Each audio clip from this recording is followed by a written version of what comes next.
Do you know one of the things that I value most in my life? Peace. All of the little ways that I get to construct this world of calm and equanimity that makes me feel relaxed. But when people are dating, it's really hard to maintain this because there are so many things that rob us of our peace when we are looking for love. One of those things is when we go on a date with someone, we like them, it seems as if it might be going well, and then they fade. Maybe they stop texting us back as much. Maybe they stop asking us out, even if they do text us back. Whatever is the case, it becomes clear that this person that we had hopes for has lost interest. Now, some of the time, maybe even a lot of the time, that has everything to do with them and not with us. But occasionally, it's worth asking the question, is there anything I might be doing that could be pushing someone away? I'm Matthew Hussey, and today we are going to be talking about the 5 behaviors that can push someone away without us realizing it and stop it from ever reaching its full potential. Number 1, we run the risk of pushing people away when we overshare. Oversharing is incredibly common. And by definition, oversharing happens at a time when the amount of information we've given someone is inorganic to our relationship with them at that point. In other words, when we say things to someone who is essentially a perfect stranger that they shouldn't be privy to yet. Now, what does this actually look like? Well, it can look like talking about our insecurities very early in the process. I just hate when people ask me about my height or talk about my height because I've never liked my height. I've always felt like I'm too tall, or I've always felt like I'm too short. That's oversharing about an insecurity we have at a time when someone else is just beginning to form their own opinions on us. I always think when we dump our insecurities onto someone else, we're telling them what to think about us instead of allowing them to decide what they think about us. Oversharing can look like telling someone about deep traumas we've experienced and how we've worked through them, which may be beautiful and courageous and amazing, but is not information that someone who just met you needs to know or even necessarily knows what to do with. This isn't a therapy session, it's a date. Oversharing can look like dumping on someone from our past, no matter how awful that person was, who hurt you, who destroyed your life, who made you miserable. This person in front of you doesn't need to know all of that right now. They don't need to know how badly you've been hurt in a previous relationship. You can allude to the fact that you've had a challenging relationship, but they don't need to know the details. And we don't come off well talking horribly about someone they don't know when they're just getting to know us. It might even leave them wondering, what are they going to be saying about me one day to a perfect stranger? Now look, why do we overshare? We overshare because we're anxious, and when we get anxious, we just start saying things, and then afterwards we go, why did I say that? What was I even thinking when I said that? That was so stupid. So when we get anxious, we overshare. We sometimes overshare because we're avoidant. If I can give you all of these reasons to reject me before you find them out, then it's almost like I'm owning the rejection. If I say all of this about myself and you don't want me, well, screw you. This is me. So it's almost a kind of hedging against future rejection. Some people overshare because they're too trusting, because they forget that information is power. And that someone shouldn't have all of that information on you right now because it can be used against you and you don't really know if you can trust this person.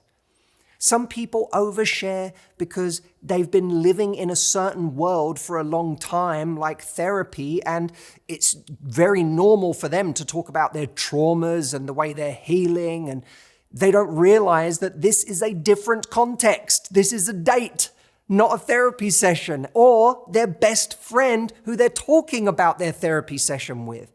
So we overshare for all sorts of different reasons, but the effects of oversharing can be universally damaging. They give people information that makes them uncomfortable, that they don't know what to do with. It brings them into a world of intimacy they haven't earned. So they start asking themselves, why do I have this level of intimacy with this person right now? This doesn't feel normal. This doesn't feel organic. It not only gives too much information to someone we don't trust, sometimes it breaks the bond of trust from their side because they see that we have no boundaries around the information that's stored in our minds. So oversharing can become one of these invisible ways that we push someone away without ever realizing it. I mean, whoever, when they fade out of our lives, puts in a call to us at the end of it all and says, just so you know, I'm fading because you overshared. No one ever.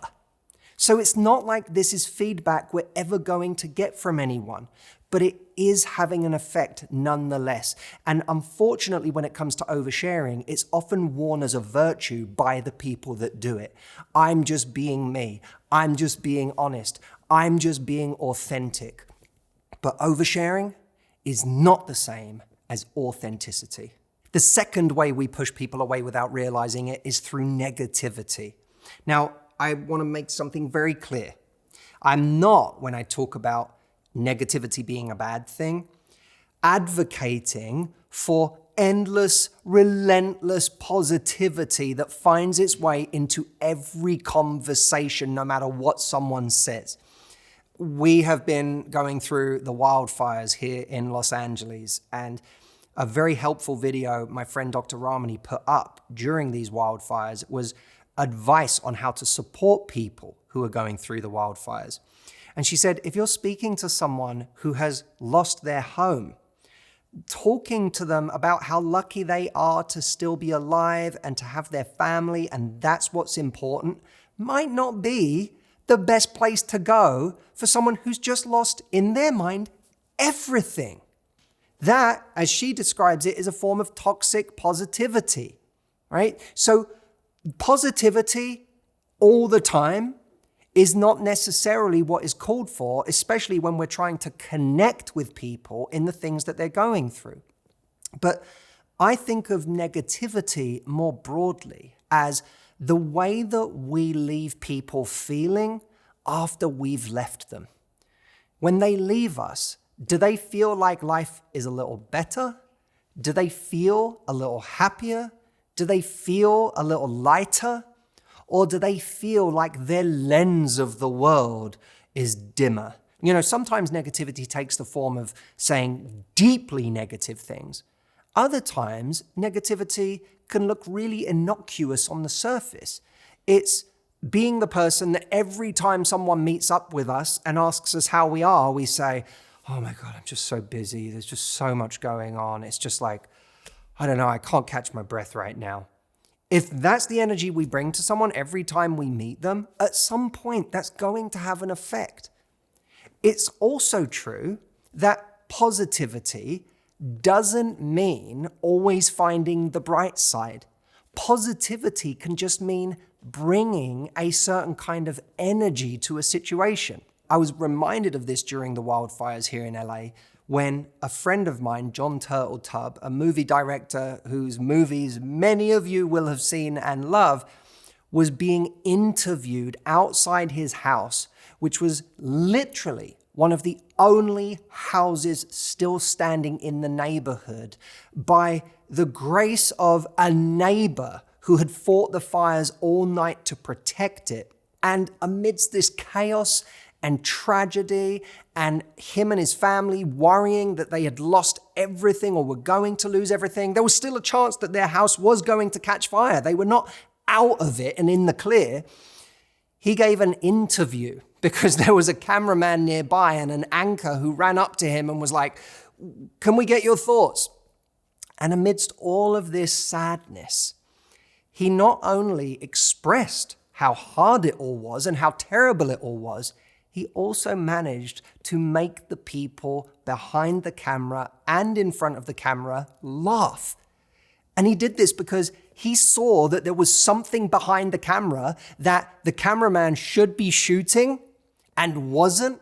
And as a movie director, he was quick to point out what the cameraman should be doing. Check this out. Can you believe that houses are still going up right now? It's crazy. It's amazing there's anything left. what happens is they're gone, and then if you look over there, that just started, that new flame coming over there. I know he doesn't want to pan over, does he? I'm a movie director, and I'm telling you, pan over is pretty great. It is pretty great there. We are seeing some flames right there. John, you can speak as we're looking at those flames right now. Now that clip was shot by John's family watching the TV, going through one of the worst times of their life and laughing at the energy that John was expressing in that moment. What I love about this example is that John left people better than he found them by the end of that interview.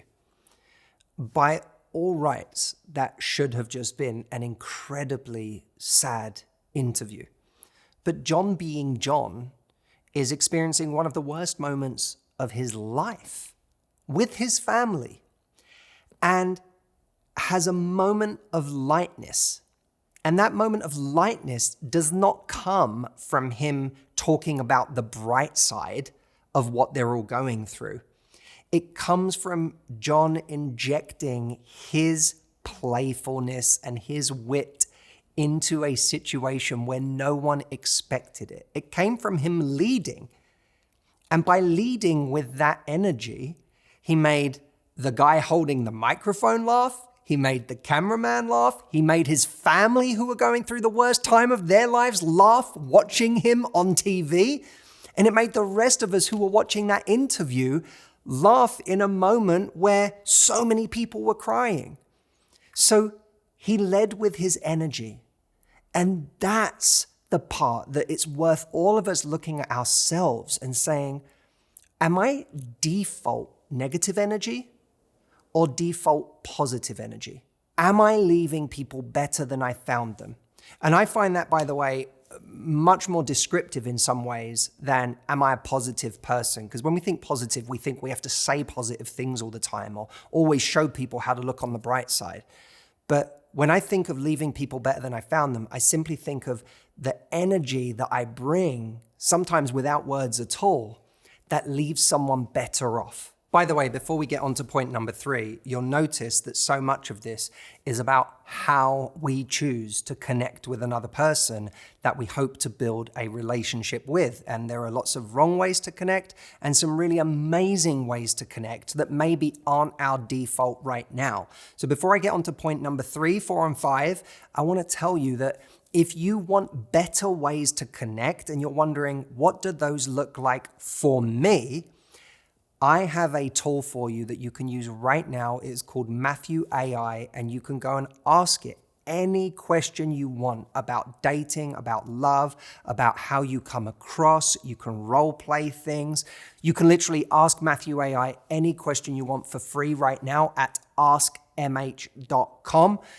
and get some immediate answers. It's not easy to work this stuff out on our own, but when we have the help of that mentor, which really, Matthew AI is me because it has all of my information, everything I've said up until today, downloaded into it.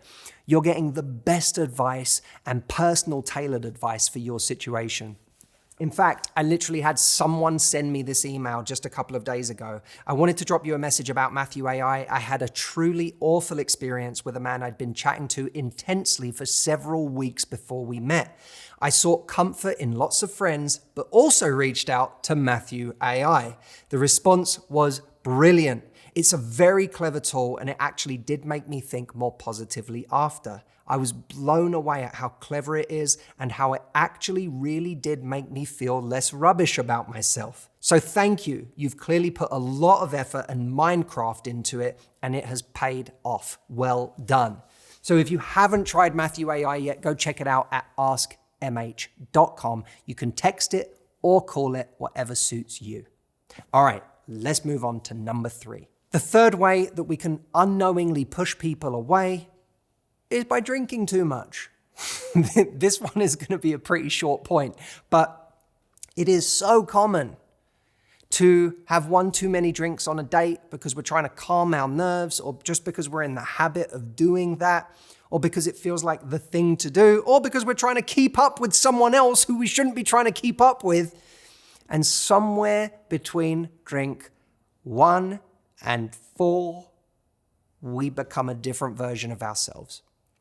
And that version of ourselves isn't necessarily the most attractive version of ourselves. Now, I'm not suggesting that we judge ourselves for the way that we are once we've had a couple of drinks, but I am saying that even though sometimes it feels like our best self when we're drinking, it rarely is. And I don't say this as someone who has any kind of righteousness about drinking. Audrey and I consumed more than our fair share of beers in Japan when we went there a few months ago. So I have no dog in this fight of whether you should or shouldn't drink. But what I will say is that when it comes to dating, it really can take us off our game in unhelpful ways. It can make us less composed. It can make us say things we otherwise wouldn't. We lose a sense of control over our ability to articulate and connect. And for somebody else watching us, it can quickly become something that turns them off when they see it. So be aware of how much alcohol you consume when you're on a date.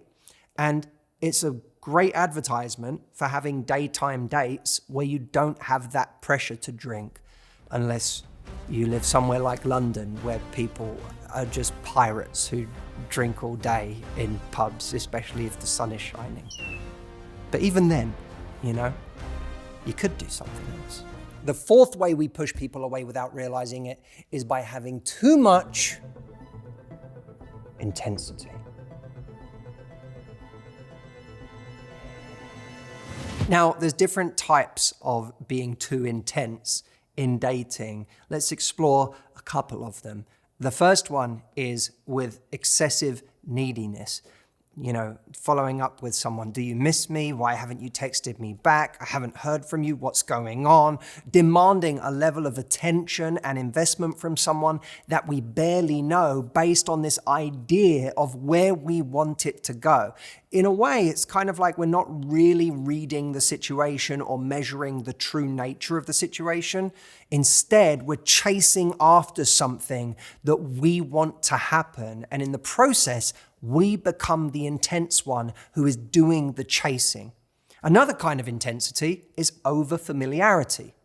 This is when someone that we don't know, we place at a level of proximity and comfort and intimacy that they haven't really earned. Audrey was telling me about a time when she experienced this kind of over-familiar intensity, where after a single date that she'd had with someone, he started calling her baby. And that for her felt really weird and unearned, and it just made her feel uncomfortable and like there was almost something to back away from. So, pet names for someone that hasn't earned a pet name, good way to be too intense through over-familiarity. There's the kind of intensity where we over-invest emotionally or supportively to someone. For example, you may say, how are you? And someone may say, I've had a bit of a crummy day at work. My boss has just been a nightmare. And you know what? Honestly, it doesn't matter. My boss is being really difficult. Now, a nice response might be, that sucks. I'm so sorry. How about I take you for some tacos to make you feel better? Compare that with the intense response, which might look like, well, that's because they have no idea how valuable you are. Do they? The last kind of intensity is what I call self-help intensity, which usually involves some mix of reading a lot into a situation, using one's intuition, and giving unsolicited advice. And it looks a little something like this. I can't help but notice when you talk about this, it seems like there's more there. Have you explored this at all? Have you tried trauma-informed therapy? I know that made a big difference for me. When I learned to love myself, all of those old childhood beliefs that I know you're struggling with, they just evaporated, Oh, no, definitely. I was just saying that I didn't enjoy Wicked as much as everybody else seemed to. But no, I should try that. Intensity is scary, huh? Here's the thing. A lot of intensity in the early stages comes from a story that we've been telling ourselves in our head that doesn't correspond with reality. A story about who another person is or what they need. A story about how important the relationship is at a time when you can't possibly know how important it is. A story about how perfect you are for a person or how perfect they are for you at a time when you don't really know each other.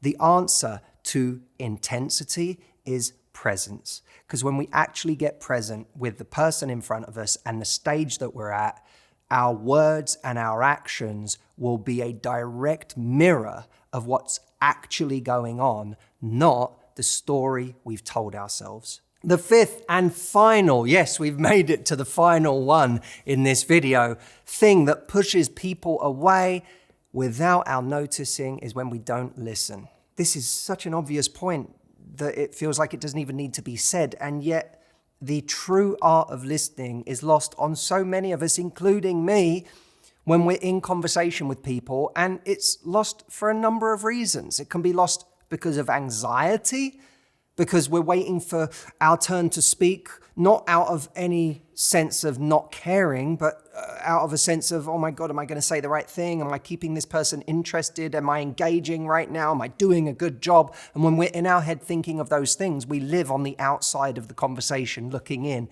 instead of being in the conversation with somebody else. Of course, we can also be a bad listener through ignorance, through having no empathy for the experience of the other person in the conversation. We can also be poor listeners due to arrogance, that I can't learn anything from anyone else. What everyone else has to say isn't interesting. I'm not truly interested in their story. I've already drawn all of my conclusions about this person, this situation, so I'm just going to talk.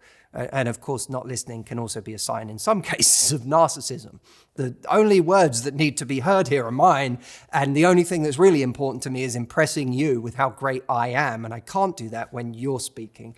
In any case, not listening becomes this ultimate barrier to connection. It is what has someone leaving a date feeling like they never really connected with us. They don't really feel seen by us. They don't feel understood by us. The question is, how can we become better listeners? And there's so much advice on listening out there, but I want to draw your attention to something I read literally this week. I've been reading this book by Haruki Murakami, the famous fiction writer out of Japan, called Novelist as a Vocation. And it's essentially a book of advice and musings for people who are aspiring novelists, of which I am not, but I enjoyed reading the book very much.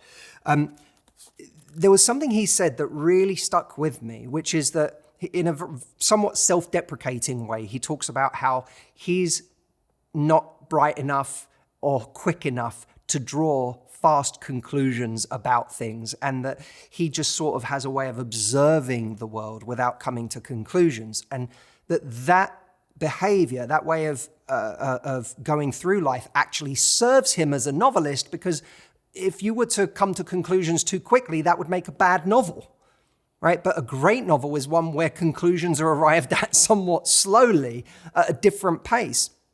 And he says this, I want to read this to you. Next, before you start writing your own stuff, make a habit of looking at things and events in more detail. Observe what is going on around you and the people you encounter as closely and as deeply as you can. Reflect on what you see. Remember, though, that to reflect is not to rush to determine the rights and wrongs and merits and demerits of what and whom you are observing. Try to consciously refrain from value judgments. Conclusions can come later. What's important is not arriving at clear conclusions, but retaining the specifics of a certain situation. In other words, your material as fully as you can. It strikes me that that is really great advice for a date too. Of course, there are certain conclusions we come to privately in our own mind during or after the date that make us say, yes, I'd like another date with this person, or no, I don't want to go anywhere near this person again.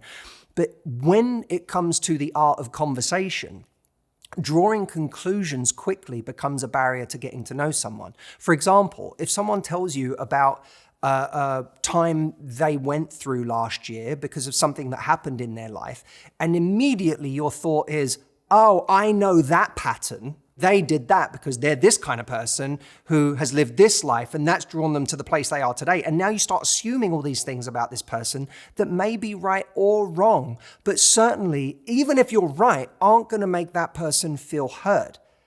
Curiosity and continuing to listen and actively ask questions is what makes another person feel heard, is what makes them feel like you are discovering them, perhaps in a more intricate way than anyone else has recently, because no one else has been this great at doing this excavation instead of just rushing to conclusions. There's a great moment. I just want to read you this real quick. He says, let's say you know someone who for no apparent reason starts sneezing when they get really angry. Once the sneezing fit begins, it goes on and on. Now, I don't know anyone like that, but for the sake of argument, let's say you do. What you wonder explains this pattern. One approach would be to try to come up with a tentative theory, physiological perhaps, or psychological, to analyze their behavior.